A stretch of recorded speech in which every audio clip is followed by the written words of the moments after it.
यशोदा क्या काम अच्छा कर रहे हैं, वो सीख भागवत से हमें सीखनी है। लाला के जन्म में बहुत जोर से नंद यशोदा ने उत्सव मनाया। देवम दर्शितम यथा रूपम, शव देव लाला का दर्शन करके चले गए। उसके बाद ब्राह्मण आशीर्वाद दे रहे लाला को। स्वस्ति वाचनों का पाठ ब्राह्मण सुना रहे। स्वस्ति पंथा मनुचरे मसूर्या चंद्रमसा विव, पुनर्धदता घ्निता जानता संगमे महि। ब्राह्मण स्वस्ति वाचन बोलकर कुछ वेद के मंत्रों का अर्थ भी व्याख्यान कर रहे हैं कि इन मंत्रों से कैसे आशीर्वाद मिलता है बच्चे को। कृष्ण चंद्र,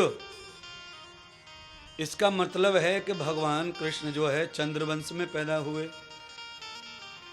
अर्ध चंद्रमा आकाश में विराजमान है तो कृष्ण ने अवतार लिया रात के 12 बजे। और भगवान भक्तों की इच्छा पूरी करने के लिए ही अदला बदली करते रहते हैं। अच्छा, ऐसे ही सूर्य की साक्षी में भगवान ने जन्म लिया राम के रूप में 12 बजे रात के दिन में। तब भगवान सूर्यवंशी कहलाए, अब भगवान चंद्रवंशी कहलाए। पर सुनिए, भगवान राम ने चंद्रदेव को सूर्यवंश के समय भी आश्वस्त किया था कि मैं तुम्हारी साक्षी में भी अवतार लूंगा, नाराज मत रहो, तुम्हारा अपमान सूर्य ने किया है। पर सुनो, मैं सूर्यवंश में पैदा हुआ हूं, पर मेरा जो नाम लिया जाएगा पूरा, उसमें आधा अंश तुम्हारा होगा। इसलिए सियाबल रामचंद्र की जय। आपको मैं ये कहना चाहता हूं कथा के माध्यम से, मैंने सूर्य चंद्रमा का नाम क्यों लिया? क्योंकि जो भी भगवान की शरणागति होकर गिड़गिड़ाते हैं, भगवान उन्हें हृदय से तो लगाते ही हैं, साथ में प्रभु उन्हें अपने चरित्रों से भी जोड़ लेते हैं। इसीलिए कभी भी भगवान के सामने गिड़गिड़ाना ही हमारी भक्ति है।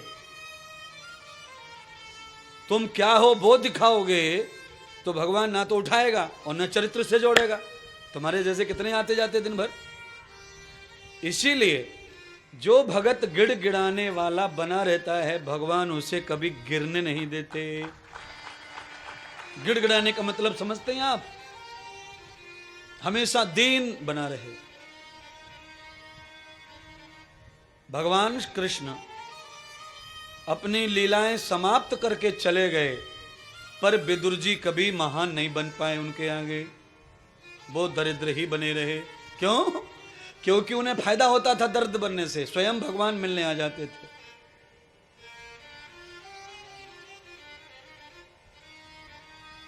और उनकी जय जयकार भी भगवान कृष्ण किया करते थे कि विदुर ऐसे ही, विदुर वैसे ही, विदुर संत हैं, विदुर सन्यासी हैं, विदुर भगत हैं, उनकी पत्नी महान है।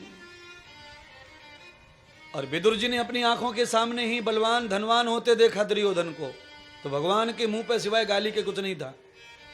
तो जब ही विदुर जी समझ गए कि क्या फायदा है गरीब होने में और अमीर होने में, क्या नुकसान है। इसीलिए सारा जगत अमीर हो जाए, गरीबी अच्छी नहीं है, पर अगर भक्ति मिलती हो और भक्ति का चांस मिलता हो तो गरीब रहने में जो फायदा है वो अमीर होने में नहीं है।